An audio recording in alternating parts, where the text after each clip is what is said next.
जय भीम, जय भारत, जय संविधान।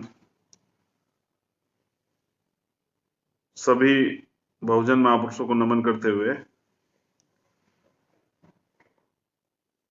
अभी तो स्टडी का काम ज्यादा चल रहा है, क्योंकि बाबा साहब कहते हैं कि अगर आप इस देश में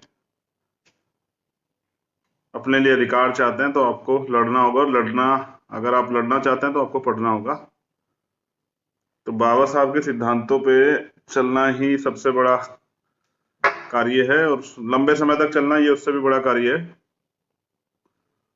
सर्वप्रथम तो मैं, क्योंकि लाइव स्टार्ट होते एक बहुत महत्वपूर्ण जानकारी आपको दे दूं कि 9808777741 ये व्हाट्सएप नंबर है जो मैंने दिया है।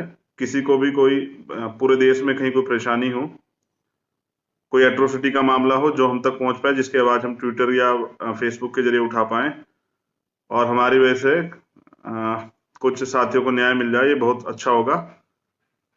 तो दोबारा दोहरा रहा हूं, 9808777741। इस नंबर पे आप जो है व्हाट्सएप मैसेज डाल के जो है अपनी बात को, अपनी परेशानी को रख सकते हैं।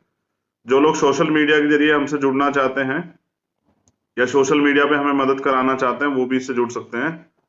जो लोग ट्विटर के जरिए मदद कराना चाहते हैं, क्योंकि हमारे पास जो मीडिया है जिससे हम अपनी आवाज को उठा सकते हैं, तो वो सोशल मीडिया ही है। तो यही एक तंत्र है जिससे हम अपनी आवाज को बुलंद करते हैं। तो मेरा निवेदन है आप सब लोगों से कि अपने इस मीडिया को मजबूत रखें और सोशल मीडिया के जरिए जो है जुड़े ज्यादा से ज्यादा लोग, और जो भी लाइव या जो भी खबर जो है प्रसारित की जाए उसको ज्यादा से ज्यादा फैलाने का काम करें, जिससे कि आसानी से हमारी बात सब लोगों तक पहुंच जाए। अब आज के लिए जो विशेष लाइव है वो थोड़ा सा लंबा चलने वाला है, क्योंकि सबसे पहला जो मुद्दा है वो है मजदूरों का। देखिए, जब गांव से कोई व्यक्ति शहर में काम करने के लिए निकलता है, और जब वो जिस भी मालिक के यहाँ पर आके काम करता है, तो वो मालिक से उसकी बहुत सारी एक्सपेक्टेशन होती है कि बुरे समय में वो मालिक उनका सहयोग करेगा, वो उनकी मदद करेगा। और कुछ इस तरह से ही एक मालिक और उसके यहाँ काम करने वाले व्यक्ति का रिश्ता होता है। तो ये रिश्ता काफी जगह पे जो है प्यार में भी तब्दील हो जाता है, कि इसमें जो है एक प्यार का रस रह जाता है, एक दूसरे की वो भाई की तरह मदद करते हैं।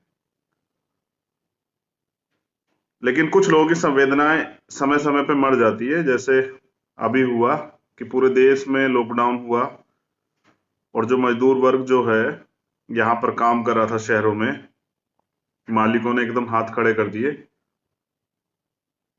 उन्हें कहा कि आप कहीं भी जाइए, कैसे भी जाइए। जो लोग अपने घरों के लिए निकल गए, वो मालिकों ने जो लोग निकाल दिए, वो लोग अपने घरों के लिए चल पड़े, और सरकारों ने अपने अपने बॉर्डर पे बैरिकेटिंग करके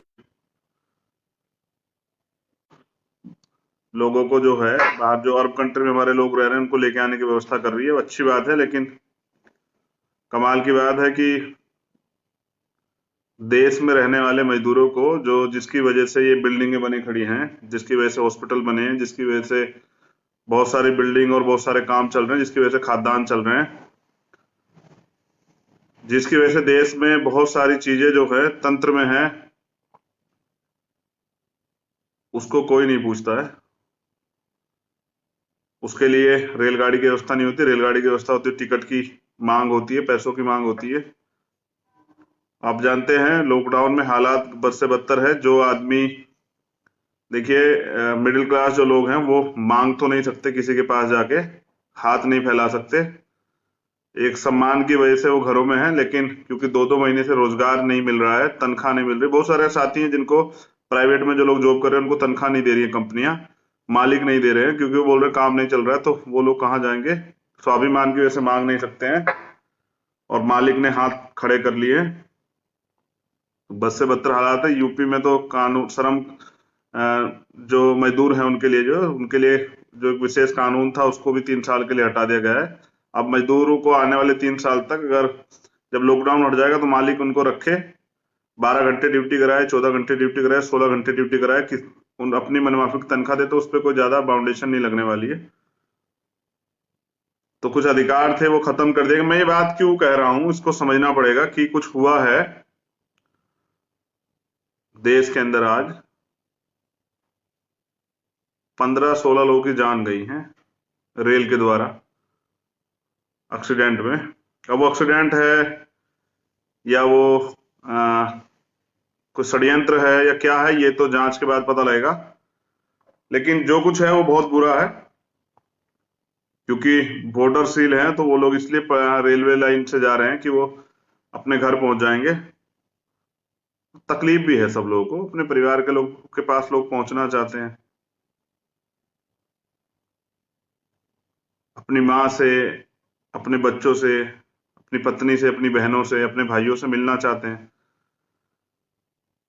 बहुत दिन हो गए हैं ना, क्योंकि रोजगार नहीं है। गांव में जाके एक फायदा तो है कि वहाँ किसान है, खुद के बाद जो है गांव जंगल है, वहां जाके जो है खाद्य सामग्री इकट्ठा हो जाती है, खेतों में मेहनत करके भी कुछ फसल और कुछ इस तरह की चीजें हो जाती है। बाकी किसान तो इस देश का सबसे बड़ा योद्धा है ही, तो वो तो समय समय पे मदद करता है। आज व्यापारी जो तुमने हाथ खड़े कर दिए, लेकिन किसान तो फिर भी मदद कर रहा है। तो ऐसे किसानों को सलाम।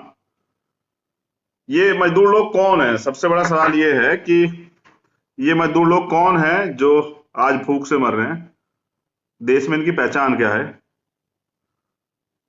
और मजदूर होने का मतलब क्या है? क्या उसकी जान की कोई कीमत नहीं है? क्या उसके जीवन का कोई मूल्य नहीं है? कितने पैदल जा रहे हैं लोग, परेशान हैं, कभी बहस नहीं हो रही है, डिबेट नहीं हो रही है, सरकार से सवाल नहीं पूछा जा रहा। सरकार तरह तरह के झूठ बोल रही है। यहां जानवर भी मरता है, उस पर डिबेट होती है।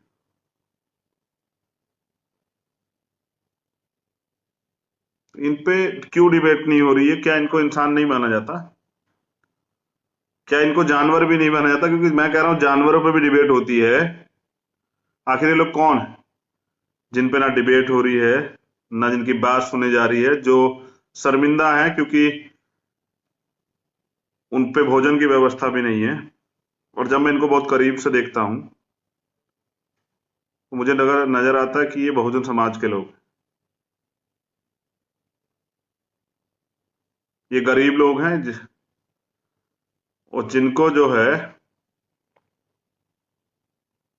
किसी भी तरह से अपने और अपने बच्चों का पेट पालना है। आप समझिए कि एक मजदूर का जीवन क्या होता है। वो पूरे दिन मजदूरी करता है, काम करता है, और प्रयास करता है कि उसके बच्चे मजदूर ना बने। वो उनको मजदूरी से दूर रखने के लिए अब उनको अच्छे स्कूल में पढ़ाने का प्रयास करता है। मगर समझिए कि 8-10 हजार रुपए की तनख्वाह में किस तरह से सरवाइव किया जाता है, क्या क्या खाता होगा वो, किस तरह से अपने परिवार को पालता होगा। बड़ा सोचने का विषय है। हम सब लोग खाते हैं, अब हम सब लोग रहते हैं घरों में, लोग तरह तरह के खुशियां मनाते हैं, अपने फेस्टिवल मनाते हैं, लेकिन उसके पास क्या है? उसके बच्चों के बारे में कभी सोचा आपने? वो तो दूर से खड़े होकर देख के लोगों को खुश हो जाते हैं। किस तरह के अभाव के जीवन में जो है इस देश का बहुजन समाज जी रहा है, बड़ा सोचने का विषय है। और बड़े दुख का विषय भी है कि कोई सुनवाई नहीं। जाति बड़ा फैक्टर है, तकलीफ देता है, बहुत तकलीफ देता है। जब खबर आती है कि 16 लोगों की जान चली गई है, कौन जिम्मेदार है? क्या रेल मंत्री इस्तीफा देंगे? क्या जांच की जाएगी, उन अधिकारियों पे मुकदमे होंगे जिनकी वजह से, जिनकी लापरवाही की वजह से हुआ है? क्या उनके परिवार को कंपनसेशन मिलेगा, कोई मुआवजा मिलेगा? क्या उनके बच्चों की कोई जिम्मेदारी लेगा, और उनके परिवार का भविष्य क्या होगा? पीड़ा होती है, तकलीफ होती है, क्योंकि ऐसे अभाव जीवन में जी के आए हम, और जानते भी हैं, और अभी भी हमारे 90-95% लोग ऐसे अभाव का जीवन जी रहे हैं। बहुत सारी तकलीफ है, और तकलीफ इसलिए महसूस होती है कि कोई सुनवाई नहीं है। काश ये जानवर होते आज मजदूर, तो डिबेट हो रही होती, जवाब मांगे जा रहे होते, तत्काल कार्रवाई हो रही थी। मैं तो कहता हूँ अगर ये साधु भी होते तो भी अच्छा होता, मजदूर ना होते तो शायद अपराधियों पे कार्रवाई हो जाती और इस मीडिया पे इनका जिक्र चल रहा होता, शायद ये सुर्खियों में होते। मगर अनफॉर्चुनेटली ये ना साधु हैं, ना गाय हैं, ना ही और कोई जानवर हैं जिस पे चर्चाएं हों। और मैंने जैसे कहा ये इंसान भी नहीं नजर आते इनको, तो इनमें से लोगों को बदबू आती है, इनको लोग अपने घरों से निकाल चुके हैं। और कई जगह पे तो ये खबर आई है कि कई स्टेट के लोगों ने तो, वहां की सरकारों ने मजदूरों को जाने से रोक दिया है कि उनको लगता है कि अगर ये चले जाएंगे उनका काम कौन करेगा, सारे कारोबार इनसे चलते हैं, तो इनके लिए कौन बोलेगा, इनकी बात को कौन रखेगा। मैं आजाद समाज पार्टी और भीम आर्मी के सभी कार्यकर्ता पदाधिकारियों से, नौजवानों से निवेदन करूंगा, किसी के चेहरे पे हंसी ला पाए, किसी को इस तकलीफ से दूर रख पाए, किसी के चेहरे पे कुछ देर तो जो है ये गम के जो आंसू, सितम, ये जो डर बैठ गया, इसको आप दूर कर पाए तो बड़ा अच्छा होगा। कर भी रहे हैं बहुत सारे लोग, आपको तो सलाम जो लोग कर रहे हैं बहुत सारी जगह पे, लेकिन जो नहीं कर रहे हैं उनके लिए भी तो कहना पड़ेगा ना कि वो करें। आखिर मानवता को तो जिंदा रखना है ना, इंसानियत को भी तो जिंदा रखना है। अच्छा दिन है आज 8 मई का। और एक मैसेज आया तो उसने मेरी बात को कहीं और मोड़ दिया है। हाँ, यही दिन था, एक दिन बाद की बात है, 9 मई की। 2017 में कुछ हुआ था। अपने अधिकारों के लिए, अपने लोगों पे हो रहे उत्पीड़न के खिलाफ जो है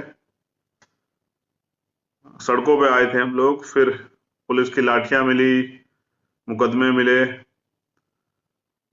और मेरे साथ जो है कमल भाई, मंजीत भाई, विनोदन भाई और शिवम, राजन, प्रवीण, रोहित, सुनील, लगभग 44 लोग जेल गए थे। और क्या क्या नहीं झेला लोगों ने, जो लोग बाहर रह गए थे। पुलिस 50-50 की संख्या में लोगों के घर जाती थी। जब लोग आंदोलन करते थे तो रेलें निरस्त की जाती थी। कुछ साथी तो आज भी जेल में हैं, क्योंकि जैसा आज एक जज रिटायर हुए हैं गुप्ता जी, उन्होंने कहा, कुछ आज ही का स्टेटमेंट था कल का उनका, कि कोर्ट में भी अमीरों की सुनवाई हो रही है, गरीबों की नहीं हो रही है। तो ये भी बड़ा टफ है कि न्यायपालिका भी गरीब अमीर देख के सुनवाई करती है। बुरा है, बहुत बुरा है।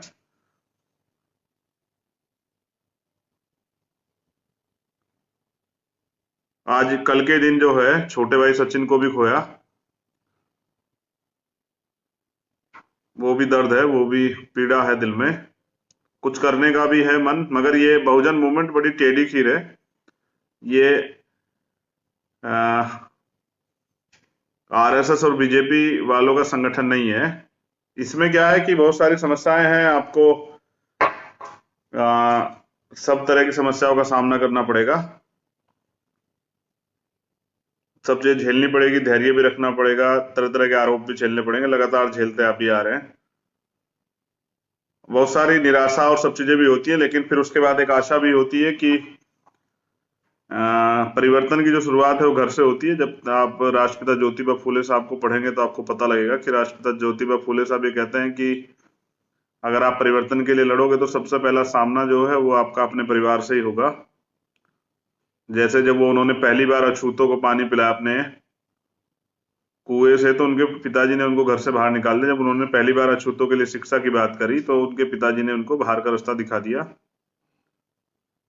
घर से बेदखल कर दिया। तो ये परिवर्तन बड़ी टेढ़ी खीर है और मेरे ऊपर बड़ी जिम्मेदारी है। अपने परिवार को जोड़ के भी रखना है, तरह तरह के अपमान भी सहने हैं। खैर कोई बात नहीं, इसमें तो कभी हारे नहीं है, और सच्चे और ईमानदार हैं तो घबराने की जरूरत नहीं है, किसी भी तरह के हौसले खोने की जरूरत नहीं है। ऐतिहासिक दिन है कल का, एक तरफ खुशी रहेगी कि एक क्रांति की शुरुआत हुई थी, एक तरफ बड़ा दुख रहेगा कि छोटे भाई को भी खो दिया था। छोटे भाई को भी नमन। लेकिन मैं जो कहना चाह रहा था कि देश के हालात बहुत बद से बदतर हैं। रोज एट्रोसिटी घटनाएं बढ़ रही हैं, आप खुद भी देख रहे होंगे। लॉकडाउन है लेकिन विक्रम की हत्या होती है, संतोष की हत्या होती है, लव कुश अलीगढ़ का हत्याकांड होता है, रमन भाई की जान ले ली जाती है। और रोज तरह तरह के, गोरखपुर में एक मामला हुआ, मैं बहुत सारे ऐसे मामले जो मेरे पास बहुत देरी से पहुंचते हैं उनमें कार्रवाई हो चुकी होती है कुछ भी। मगर ऐसा नहीं कि कभी किसी मामले को उठाने में हम लोग कोताही बरते हैं, सब मामलों में अपनी बात को रखते हैं। लेकिन न्याय की व्यवस्था आप समझिए कि अभी भी मेरी जो है बेल कैंसिलेशन के लिए सरकार हाई कोर्ट गई हुई है, उसमें और भी साथियों के नाम है, कमल भाई का भी नाम है। तो मेरे आज भी याद है कि जब आपको बेल भी मिल जाती है तो सरकार देख किस तरह से टारगेट करती है बीमार में के लोगों को। जब 2 नवंबर को मुझे बेल मिली, पिछली बार सहारनपुर वाले मामले जिसमें 16 महीने जेल में रहा था मैं, और 8 महीने सरकार के लोगों ने इलाज नहीं करवाने दिया, हमारे लोगों ने बहुत तरह की समस्या झेली। तो उसी दिन रासुका लगा दी गई, नेशनल सिक्योरिटी एक्ट लगा के जो है 1 साल के लिए प्रतिबंधित कर दिया गया। तो आप देखिए, बड़ी लंबी कहानी है, बड़ी लंबी टेढ़ी खीर है, बड़ी मुसीबत से सामाजिक संगठन चलाए जाते हैं। ये और लोगों के साथ कम है क्योंकि उनका समाज उनको आंख बंद करके सपोर्ट करता है। हमारा समाज बड़े लंबे समय तक परीक्षाएं लेता है,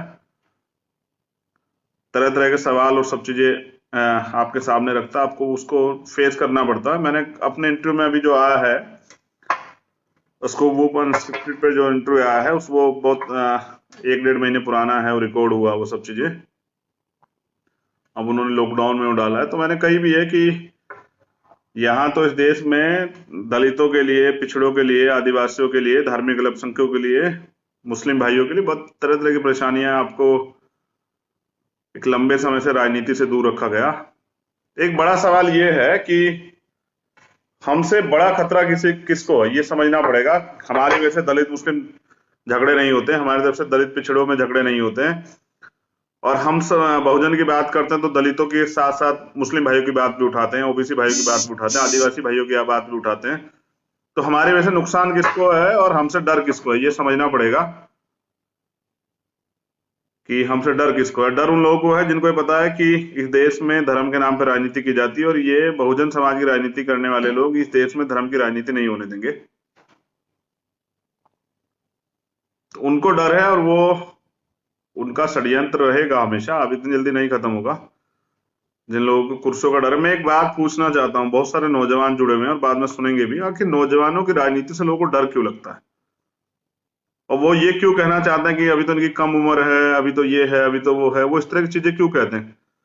क्या वो युवा राजनीति से डरते हैं, या वो एक वो बना के रखना चाहते हैं मठाधीशी वाला कि जो राजा, मतलब जो नेता होगा उसका बेटा ही नेता होगा, उसका पोता ही नेता होगा, उसका जमाई ही नेता होगा, उसकी बेटी नेता होगी, ये बना के रखना चाहते हैं? मैं एक सवाल छोड़ रहा हूं, आप खुद से सवाल कीजिएगा क्यों ऐसा है। आखिर मैं नौजवानों से पूछना चाहता हूं, भीम आर्मी और आजाद समाज पार्टी में इतने नौजवान काम करते हैं पूरे देश में, क्या आपके अंदर अपने लोगों के लिए पीड़ा नहीं है? क्या आप जो अपमान सहते हैं, क्या आप उसको बदलना नहीं चाहते हैं? क्या आप नहीं चाहते आपके लोगों के अधिकार मिले? जो लोग बिना स्वार्थ के सड़क पे आते हैं, मुकदमे झेलते हैं, लाठियां खाते हैं, अपमान सहते हैं तरह तरह के, फिर भी आधी रात भी खड़े रहते हैं, क्या वो लोग अपने लोगों के लिए समर्पित नहीं है? क्या वो बदलाव नहीं कर सकते? क्या वो अपने लोगों को हक अधिकार, क्या वो इसको इसको बदल सकते हैं? इसी बात को तो सरकार को डर है, इसी बात का तो सरकार को डर है कि ये लोग बदल देंगे, ये सिस्टम को बदल देंगे, जिस सिस्टम को बना के रखा गया है। चोर चोर मौसेरे भाई एक दूसरे की मदद करते हैं, जिसकी सरकार होती है विपक्ष के लोग उसमें ठेकेदार होते हैं, वो ठेकेदारी करते हैं, बिजनेस चलाते हैं, सरकार के लोग सरकार चलाते हैं, सरकार के अधिकारी कर्मचारी सरकार के इशारे पे काम करते हैं। किस मामले में न्याय देना है, कितने समय में न्याय देना है, कोर्ट का हाल आप देख रहे हैं, मैं बार बार कोलोजियम सिस्टम पे बोलता रहता हूं। कोर्ट का हाल आप देख रहे हैं, हाई कोर्ट में हमारे जज नहीं है, सुप्रीम कोर्ट में हमारे जज नहीं है, तो डिस्ट्रिक्ट तक रहते हैं, रिजर्वेशन का पैटर्न है, तो हमारे कुछ जज हैं वो बेचारे जो है न्याय तर्क संगत करते हैं, बाकी तो सब लोग किस तरह करते हैं आप जानते हैं। मैंने कहा था लड़ाई बहुत मुश्किल है, और इसमें स्वाभिमानी की तरह खड़े रहना, हालात का सामना करना, धैर्य बना के रखना, ये बड़ा मुश्किल है। तरह तरह के अत्याचार सहना, आरोप सहना, ये बड़ा कठिन है। फिर भी इस लड़ाई को स्वाभिमानी की तरह लड़ना, अपने वजूद को जिंदा रखना, खुद को बिकने मत देना, ये भी बहुत कठिन कार्य है और ये नौजवानों ने साबित भी किया है। अभी तो लिंगड़ाई, आगे बहुत लड़ाई है, तो अभी तो शुरुआत है। अभी तो बहुत सारे आरोप और सब चीजों से सामना करना पड़ेगा। बस मैं फिर दोहरा रहा हूं कि कल एक छोटे भाई से बात हो रही थी, उसने बात कही कि हम तो इसको कहते हैं बात को कि जो लोग नहीं बिकते उनकी तस्वीरें बिकती हैं, और जो कौम अन्याय अत्याचार के खिलाफ आवाज नहीं उठाती वो लाशें उठाती हैं। मैं ये भी बता दूं कि कल फिर मैं शायद लाइव रहूं या परसों, क्योंकि लॉकडाउन है, बंद है, तो हम लोग आंदोलन नहीं कर पा रहे हैं बहुत सारे। जबकि मैंने पार्टी बनने से अगले दिन ही कहा था कि जब मैं पहुंचा था कि आप पूरे देश में हम लोग जो भी प्रोटेस्ट हैं उनको लेके आंदोलन करेंगे। अभी जामिया से जुड़े हुए लोग, दिल्ली के CA NPR NRC के धरने जुड़े हुए लोगों को जेल में बंद किया गया है, उन पे UAPA लगाई है। बहुत सारी बहनें हैं, बहुत सारे एक्टिविस्ट हैं, उनके भी बहुत सारी तकलीफ है, लेकिन क्या करें, लॉकडाउन की वजह से कुछ नहीं कर पा रहे हैं। लेकिन 11 तारीख को हम लोग सांकेतिक सोशल मीडिया प्लेटफॉर्म पे कुछ ना कुछ ऐसा बनाएंगे। कल उसकी जानकारी मैं दूंगा अपने ट्विटर हैंडल से या फेसबुक पेज से कि किस तरह से हम लोग विरोध करेंगे जो अभी तक बहुजनों पे लगातार हमले हो रहे हैं, मजदूरों को जिस तरह सताया जा रहा है, जिस तरह से भूख के कारण लोग मर रहे हैं। मैं फिर के पूछता हूँ, भूख के कारण अगर किसी प्रदेश में, किसी जिले में, किसी देश का व्यक्ति मरता है तो उस पे, उसके प्राइम मिनिस्टर पे, वहां के नोडल अधिकारी, चीफ मिनिस्टर में प्रदेश पे, वहां के DM SSP पे कार्रवाई क्यों नहीं होती, जिनके हाथ में सिस्टम है? गरीब आदमी निकल नहीं सकता है, गरीब आदमी कहीं जा नहीं सकता है, और ऐसे में अपने घर बच्चों का पेट कैसे भरे? कौन माँ बाप देख सकता है कि उनके बच्चे भूख से मर जाएं? और जब वो बच्चे भूख से आपको आवाज देते हैं, देखिए मजदूर इंसान है, उनके अंदर भी इंसानियत है, वो भी अपने बच्चों से ऐसे ही प्यार करते हैं जैसे पैसे वाले लोग करते हैं, पूंजीपति लोग करते हैं।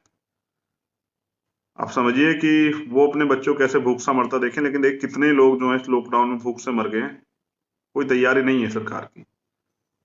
और मुझे लगता है सरकार के एजेंडे में लोग है भी नहीं इनके।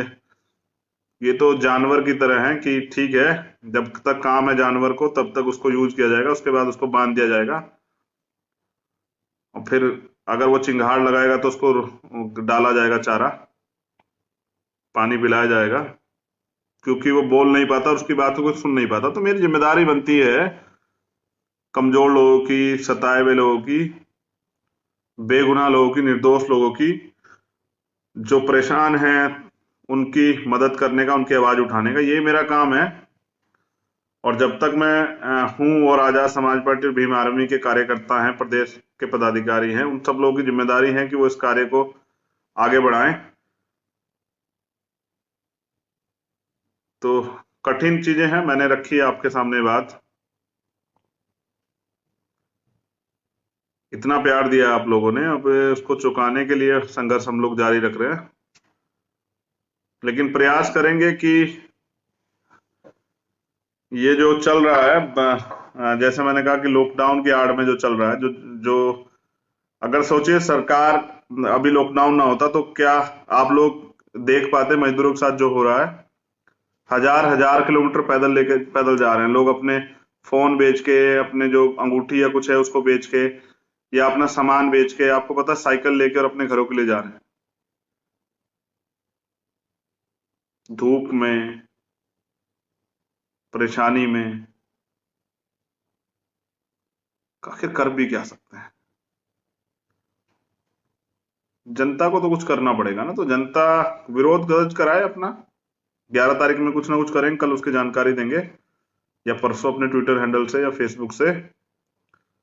तो दोबारा से जो है, मैं चाहूंगा कि आप सहयोग करें परसों 11 तारीख वाले उसमें, जो भी बनाया जाएगा, जिस तरह का भी सांकेतिक प्रदर्शन, ट्विटर से कोई हैशटैग तैयार किया जाएगा जिसको पे सरकार को से जवाब मांगा जाए, या कुछ भी जो कुछ तैयार किया जाएगा, मैं अपने ट्विटर हैंडल से या फेसबुक से उसकी जिम्मेदार दूंगा, और उम्मीद करूंगा कि आप मजबूती से उस पर अपनी बात रखें।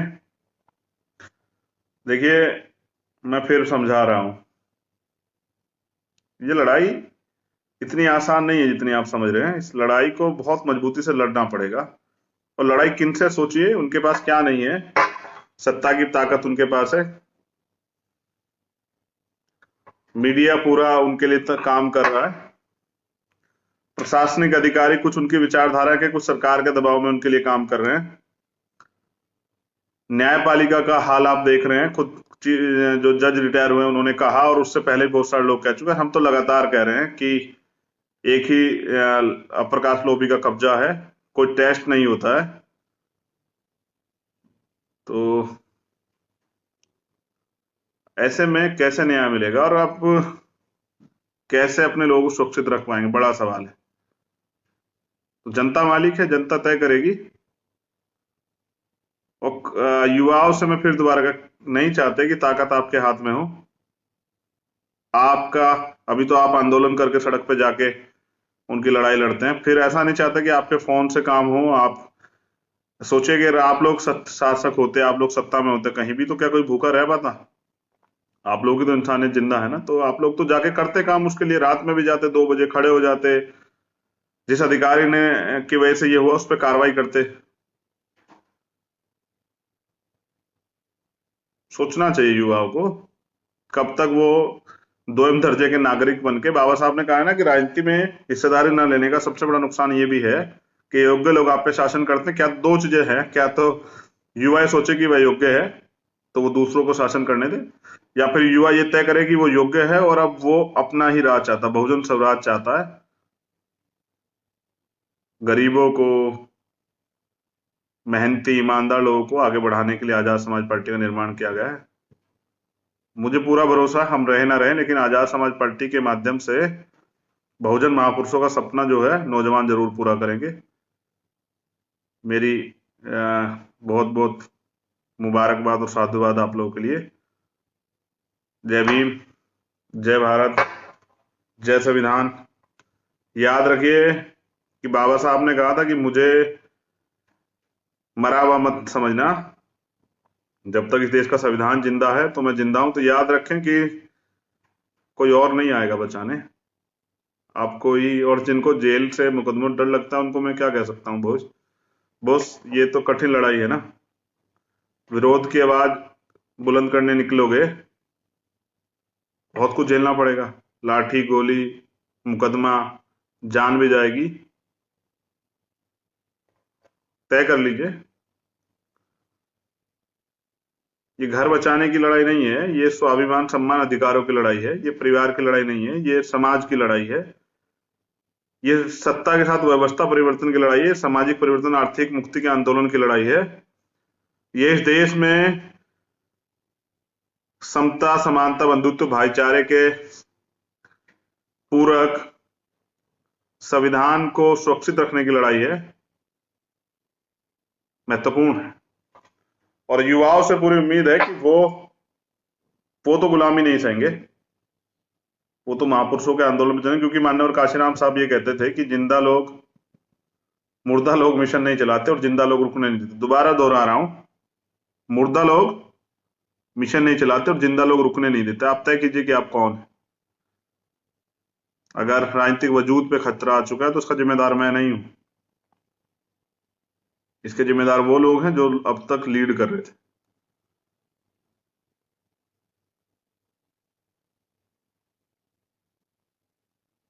घमंड नहीं है, गर्व है कि सिद्धांतवादी हैं और रहेंगे। टुकड़े टुकड़े हो सकते हैं, कतरा कतरा अपने लहू का, अपने शरीर का निछावर कर सकते हैं, लेकिन समाज को और मिशन को बिकने नहीं देंगे। अपने महापुरुषों के आंदोलन को आयाम तक लेके जाएंगे, बहुजन महापुरुषों के सपने को पूरा करेंगे। और ये नहीं कर पाते तो फिर अपने पैदा होने पर, अपने आपको अम्बेडकरवादी कहने पर या बड़ी बड़ी बातें करने पे कोई मुझे खुशी नहीं है इस बात की। मैंने तो आपसे 10 साल मांगे हैं, 10 साल में परिवर्तन करेंगे, आप लोगों का साथ चाहिए। जैसा मैंने कहा, जो लोग सोशल मीडिया से, ट्विटर के माध्यम से, फेसबुक के माध्यम से, अन्य किसी माध्यम से मदद करना चाहते हैं, पार्टी से जुड़ना चाहते हैं, तो वो लोग 9808777741 पे बात कर सकते हैं, अपना मैसेज छोड़ सकते हैं। दूसरा, जिनको भी कहीं पूरे देश में कहीं एट्रोसिटी का मामला, हम चाहते हैं सारे मामले उठाए जाए, उनको न्याय दिलाया जाए, तो इस नंबर पे या स्टेट की जो यूनिट्स है उनके नंबर पे आप मैसेज कर सकते हैं, वो मुझे पहुंचा दें और हम तुरंत उसको जो है ट्विटर पे या अन्य किसी माध्यम से, फोन के माध्यम से अधिकारियों से बात करके न्याय दिलाने का काम करेंगे। बाकी 11 तारीख के आंदोलन में सहयोग कीजिएगा। मेरी बहुत बहुत मंगल कामनाएं पूरे देश के सभी कार्यकर्ता पदाधिकारियों को और बहुजन समाज के सभी संगठनों को और साथियों को। जय भीम, जय भारत, जय संविधान, जय भीम आर्मी, जय आजाद।